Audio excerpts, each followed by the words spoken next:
Setelah positif kista, aku pun nekat menjalani operasi. Padahal saat itu aku tak mempunyai uang sama sekali. Ternyata Tuhan tak berhenti menguji kesabaranku. Di tengah-tengah aku sibuk mengasuh Fadil, Tuhan memberiku cobaan yang baru.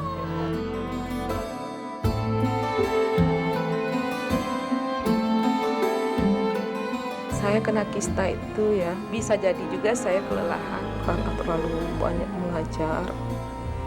Saya nggak tahu pasti ya, tapi rasanya waktu itu saya capek sekali ngajar. Merasakan perut saya ini keras.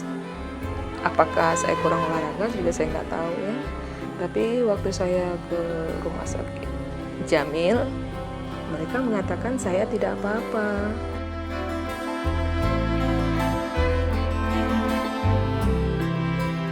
Gimana dong? Nggak apa-apa kok. Saya pakai segini. Kasih resep aja ya. Sakit apa sih dok saya dok? Nggak apa-apa ibu ya. Aku sangat kesal. Karena tiap kali aku berobat tentang keanehan di perutku, tak ada kepastian.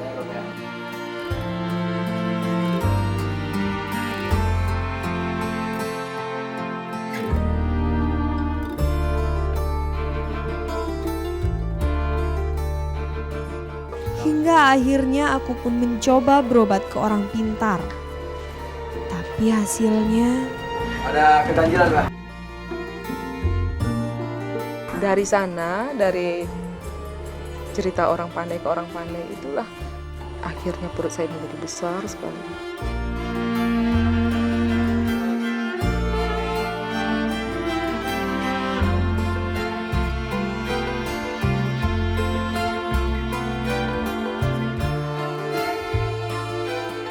mungkin ini hasil karena aku tak sabar saat itu.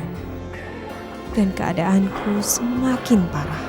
Akhirnya karena saya tidak tahan lagi, karena waktu itu perut saya besar, sudah tuh kaki saya ini udah besar bengkak. Umi, saya merasa seolah-olah saya sudah tidak hidup lagi.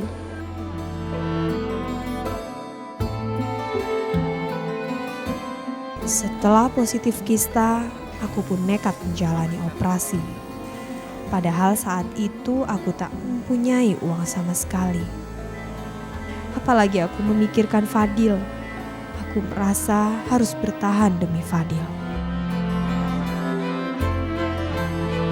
Ternyata Tuhan mendengar doaku. Aku sembuh. Tapi karena suamiku sibuk mencarikan obat untukku, sampai-sampai ia lupa akan kesehatannya, suamiku jatuh sakit.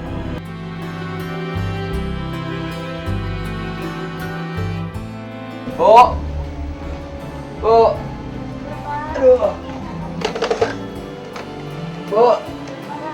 Ini oleh-oleh nih, Bapak bawain nih. Bentar ya Pak ya. Iya. Bentar Pak, ke dalam. Iya, Bu.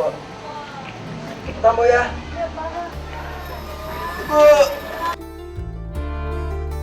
Bu!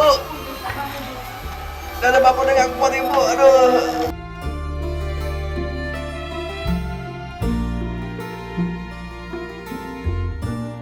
Tepatnya bulan Oktober 2005, suamiku meninggal dunia karena paru-paru basah. Dan aku putuskan untuk pindah tinggal di tempatku yang sekarang ini. Saya sendiri nggak ingin ya, istilahnya minta bantuan atau apa begitu. Tetapi saya sendiri nggak mampu.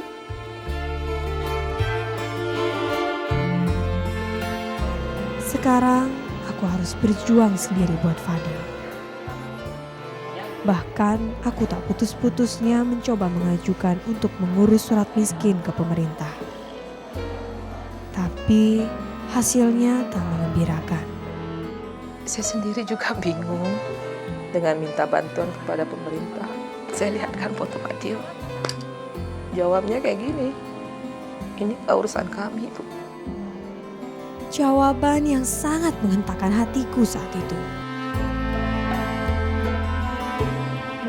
Belum lagi waktu itu ada surat kabar yang menampilkan anakku. Di eksposnya anak saya, dikatakanlah saya minta dikasihi gitu ya. Tapi kenyataan yang sebenarnya memang saya tidak mampu untuk mengobati anak saya.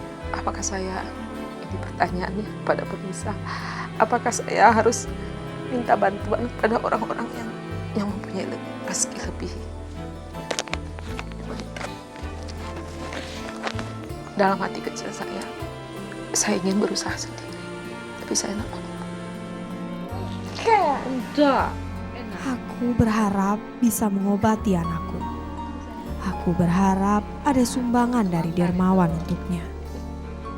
Aku sebenarnya malu meminta-minta seperti ini.